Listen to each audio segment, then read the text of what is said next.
Hello, and welcome to the AHI Girls Committee series of mini educational webinars.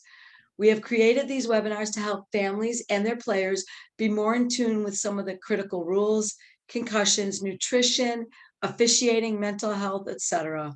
Our hope is for these to be informative and well received. Please share with family and friends, as some of the information you'll listen to and read is not related solely to the sport of hockey. Our webinars have an accompanying PowerPoint that you are able to print and refer to at any time.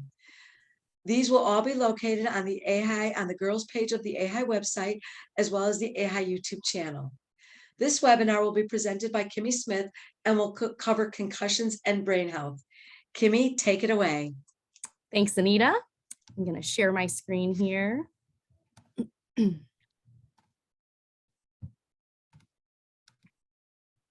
All right, so as Anita said, I'm going to be covering concussion and brain health.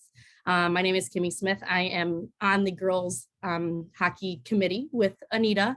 I'm also a coach for 10U at Glenview Stars, and I am a doctor of physical therapy and concussion certified specialist. Couple disclosures. As I mentioned, I'm a certified vestibular and concussion specialist. I treat at Athletico Physical Therapy out of the Niles, Northwest Chicago location on Touhy Avenue. I currently serve as the Illinois Regional Concussion Coordinator for the whole company of Athletico, as well as I manage the baseline testing services for Athletico, specifically Impact. I work as a concussion consultant. I consult and act as liaison at the collegiate level, specifically specializing in return to play for our athletes, as well as teaching courses specific to concussion and return to play across the organization on proper management. So what are we going to go over today? I want everybody here to be able to recognize the signs and symptoms of a concussion, understand what's recommended then, and the next steps after sustaining a concussion, have awareness on what role you may play in the athlete's recovery process, whether you're a coach or a parent or a guardian, learn when to seek additional advice, and just gain awareness overall on the resources available to you. So what is a concussion? I regularly like to describe the brain as an egg. When that egg gets shooken up, the yolk inside of the shell is what happens during a concussion. It is when there is some sort of impact, does not have to be to the head. It can be a whiplash associated impact where that egg is shaking within the skull. They are considered mild traumatic brain injuries. And overall, it's a very complex pathophysiological process, talking about calcium channels and sodium output. But basically, there is a crisis that goes on at the cellular level where energy is, we're trying to absorb all this energy, we're trying to use all this energy, and there's this metabolic cascade where things don't feel regulated. It's generally trauma-induced. There may be change in mental status. Symptoms may be very subtle, and some symptoms may not even surface until 1 or 2 days later. Recovery from a concussion is different for everyone. I get questions all the time. How long is this going to take? Am I going to be able to go back and play in such and such game? Everybody is different, but working with somebody that is very well trained in concussion can help guide you through kind of expectations. So I wanted to go over some myths that people were given back in the day. I call them, like the old wives' tales. But you don't have to have loss of consciousness for it to be a concussion. Now, that being said, if someone loses consciousness, that absolutely means concussion, but you don't have to lose consciousness in order for there to be a concussion. Again, I mentioned before, it's not just a result of a direct blow to the head. It could be a whiplash associated injury. There's a lot of times that there's a collision that happens, not necessarily head on head, but causes that impactful shake within that brain, within that egg. You don't need to check pupils with a flashlight. That's not something that helps us decide if there was a concussion or not. A concussion will not show up on an MRI, so that is a wives' tale. many times people will say, all right, well, I think my kid sustained a concussion, so I'm going to go to the emergency room. That's not necessarily what's recommended and what's warranted. And then the other big one is kind of 3 strikes you're out, right? 3 concussions and you're retired. And there's no research to support that. There's a lot of research that still needs to happen in order to recognize what does full recovery look like, and making that decision on when to not play your sport, when to continue. But there is not a specific number or a 3 strikes you're out. So let's talk about signs and symptoms. So symptoms is what this athlete will feel. So they will feel potentially some headaches, dizziness, blurred vision, nausea, light or sound sensitivity. They might be foggy. They might have difficulty concentrating or even remembering. They might just feel sluggish or fatigued, a little bit of confusion or drowsiness. Now, the signs are what you may notice as a coach or a guardian. Again, loss of consciousness, that would warrant, yes, that's absolutely a concussion. You're recognizing some poor balance, slurred speech, some confusion, vomiting, they're not acting like themselves. All of those can be considered signs that you may see. All right, so what do I do as a parent? Let's start there, or a guardian. So you really want to assess what's going on, right? You want to assess these signs and look out for those signs. Ask about symptoms. Are they guarding their neck? Are they not moving their neck as normally as they would? Does their does their coordination feel weird or look a little off to you? Orientation ×3. Do they know where they're at? Do they know what day it is? Do they know what time of day it is? Do they know where they are in a game? And just general memory and concentration. So like I mentioned, emergency room is not always the answer, the emergency department. Let me talk through some specific red flags on what would warrant an emergency room visit. If your child or athlete has uncontrolled vomiting, not just once, but it's not stopping, that would warrant emergency room. Paresthesia, meaning numbness, tingling in the hands, feet. There's a lot of neural sensory things that they're feeling, emergency room. If they have a headache, but it's progressively just worsening as the day is going on and it's intensifying, let's make sure nothing more serious is going on. Slurred speech that continues to worsen, and then loss of consciousness that happens randomly after the event. Those are specific things that would say, okay, I need to take this more seriously. There could be something more serious going on, like a brain bleed. That's when we need to go to the emergency room. However, that's not generally the answer. So I talked about old wives' tales, right? They don't need to sit in a dark room if you think that there was a concussion. You don't need to wake them up every hour to make sure that they're alive. Check on your kid, right? You need to assess them, make sure that they're breathing appropriately and nothing's worsening, but let them sleep, let them rest, let them just kind of be. The other thing is really to take into consideration of just general sleep, nutrition, and hydration. Those seem like such obvious things, but when an athlete has suffered some sort of injury, those very basic things can help speed along the process of recovery. And then seek an evaluation from a concussion-trained professional. I can't stress that enough. I love our primary care doctors and pediatricians, but they're not always the most well-versed in concussion management.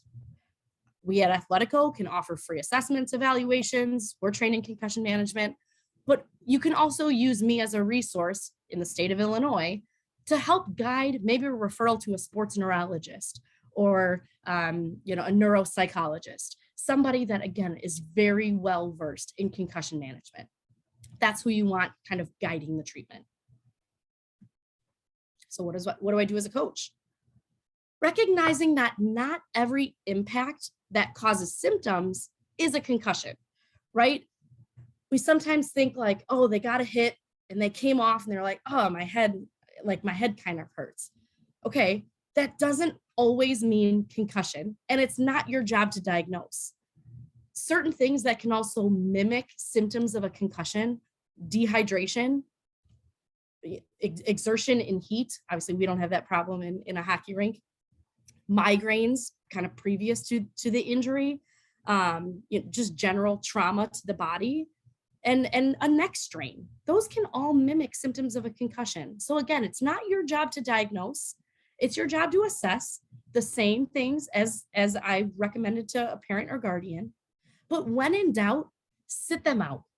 Because the worst thing that we could do during that metabolic cascade where all of that pathophysiological changes are happening and there's an energy crisis, the last thing that we want them to do is sustain another injury, which could lead to death. It's a very serious thing. So when in doubt, sit them out and get proper management. Just overall awareness, I think, is very important. You know, at AHI and at club organizations in hockey, we don't regularly have athletic trainers on our benches. So, as coaches, it's very important that we have overall awareness on our players and what's going on, and having these conversations with them, communicating effectively with their parents. Joey seemed a little bit off when he got off the bench. Sally just kind of wasn't making much sense when she got off the bench or when she got off the ice after that hit. Communication is key.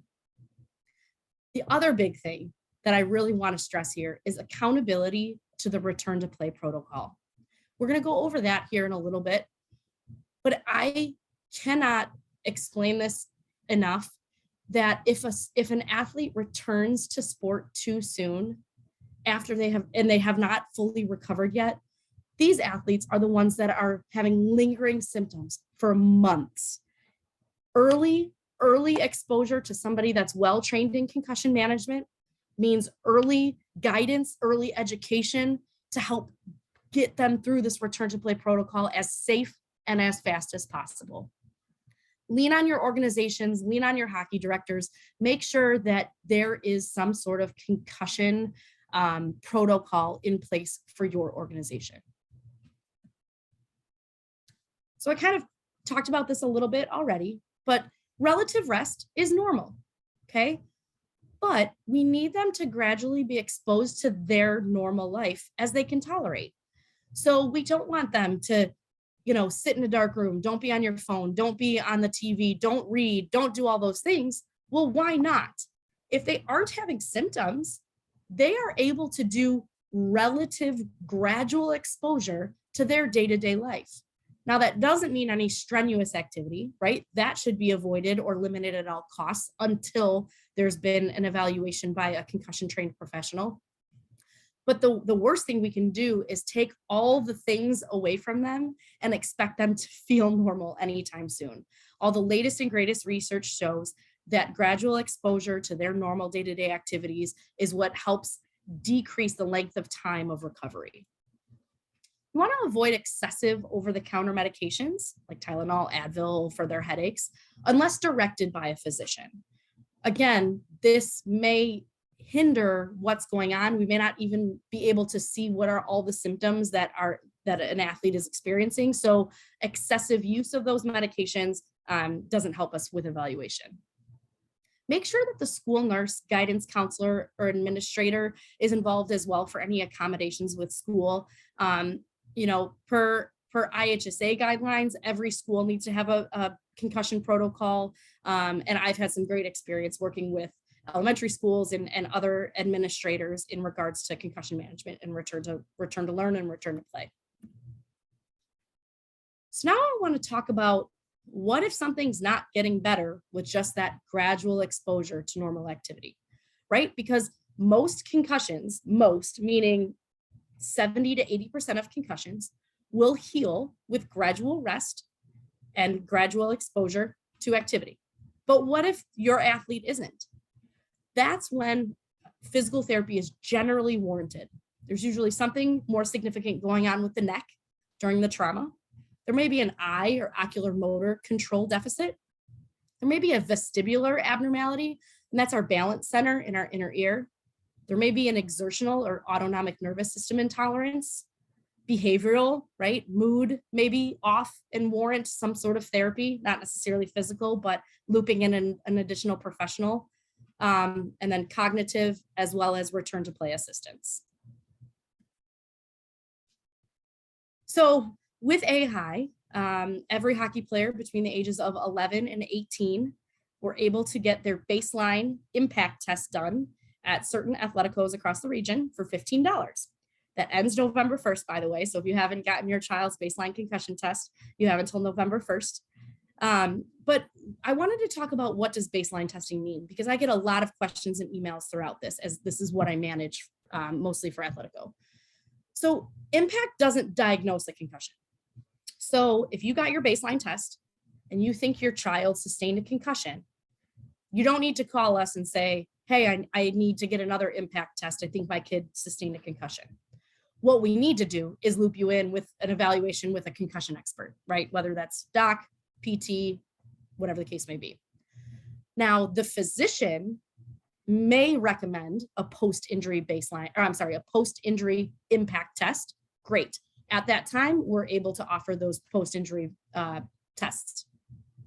But what impact is used as, it's just a tool for the medical staff that's managing your athlete on when to decide is appropriate for return to play. Sometimes they may not even do a post-injury impact test if everything's moving along swimmingly.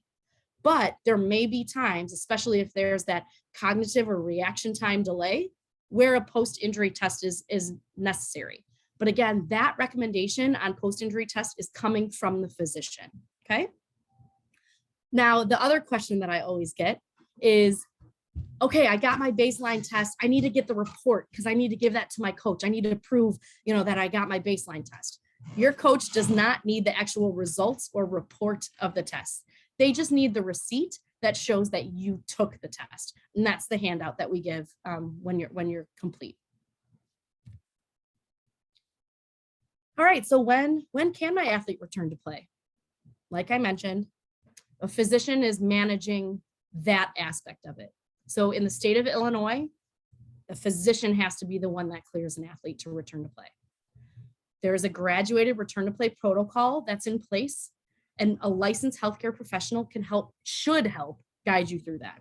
Whether it's an athletic trainer at a school, whether it's a physical therapist at an outpatient clinic that's trained in return to participation, return to play.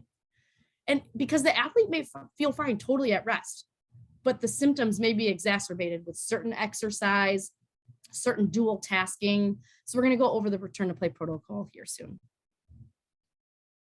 So stage 1, right? Symptom limited activity. And that's kind of just the step 1 of all concussions, like I mentioned.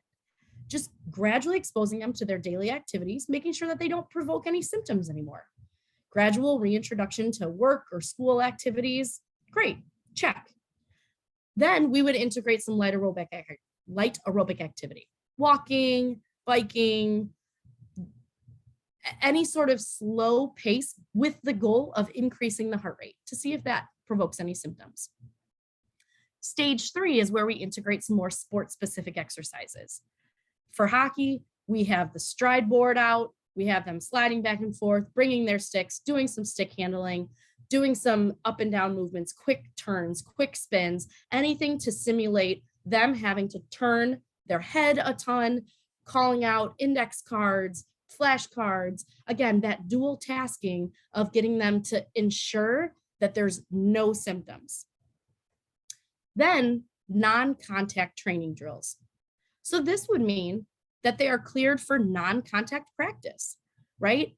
You can do some passing drills. You can participate in all.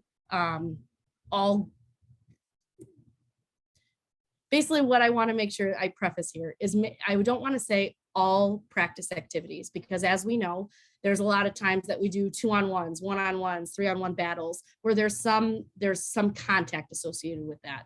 So not all practice is appropriate in this specific stage. We want to make sure that it's really just skill, whether it's puck handling, skating, shooting, those types of things where there would not be any contact associated. I do want to preface, in this specific stage, the Blackhawks medical staff have put together a specific return to play protocol for concussions that is very, very well done. And we've been using that a little bit more with our hockey specific athletes with return to play. So we've been kind of integrating a new research article that the Blackhawks training staff had put out, and it's fabulous. Once we're cleared from stage 4, then it would be full go at practice, no problems, right? They can do any battling, they can do any in the corner, 2-on-1, 1-on-1, 3-on-1, 3-on-2 scrimmages. But in order to go from stage 5 to stage 6, you have to be cleared by a physician. It can't be the medical professional that's helping guide you through this return to play protocol. The clearance has to come from a physician. The other thing that I want to talk through is how do you go from stage 1 to stage 2, right? Because we can just go boom, boom, boom, boom, boom. Okay, 6 days, they're done. Great. And that would be ideal. What we want to make sure is there are 0 symptoms after stage 1 before we start stage 2. And we wouldn't start the next stage for 24 hours. Then same thing, no symptoms. 24 hours later, you can do stage 3. If there are any symptoms, you repeat the current stage before progressing to the next one. Kind of talked about this already. Who can clear my athlete? Under Illinois state law, a medical doctor or a nurse practitioner, they are the only medical professionals allowed to clear for return to play after a diagnosed concussion. An athletic trainer and a physical therapist are able to guide through the return to play protocol, but we are not allowed to say green light, green means go. This is my passion. This is what I do all day. I pride myself in the dizzy population and who I love to treat. If you have any questions or concerns about anything related to concussions, please don't hesitate to reach out. I truly love what I do, and I want to make sure that our athletes are getting back safely and quickly. So I provided my email and my cell. Don't hesitate to reach out. Whoops. Thank you. And thank you, Kimmy. That was, wow, very, very powerful and a lot of great information there. So I just wanted to say to everybody, thank you for tuning in. Please go ahead and check out the other webinars that'll be presented as well. Stay safe, play strong, have a lot of fun, and please join us again. Kimmy, thank you so much for this great webinar. All of the girls committee members are on the AHI website, our contact information. So please feel free to reach out to any of us. We will always direct you to the most experienced and properly trained person to help you and guide you. Kimmy, any last words you would like to say? No, everybody just have a great season. All right. Thank you, everyone. Bye.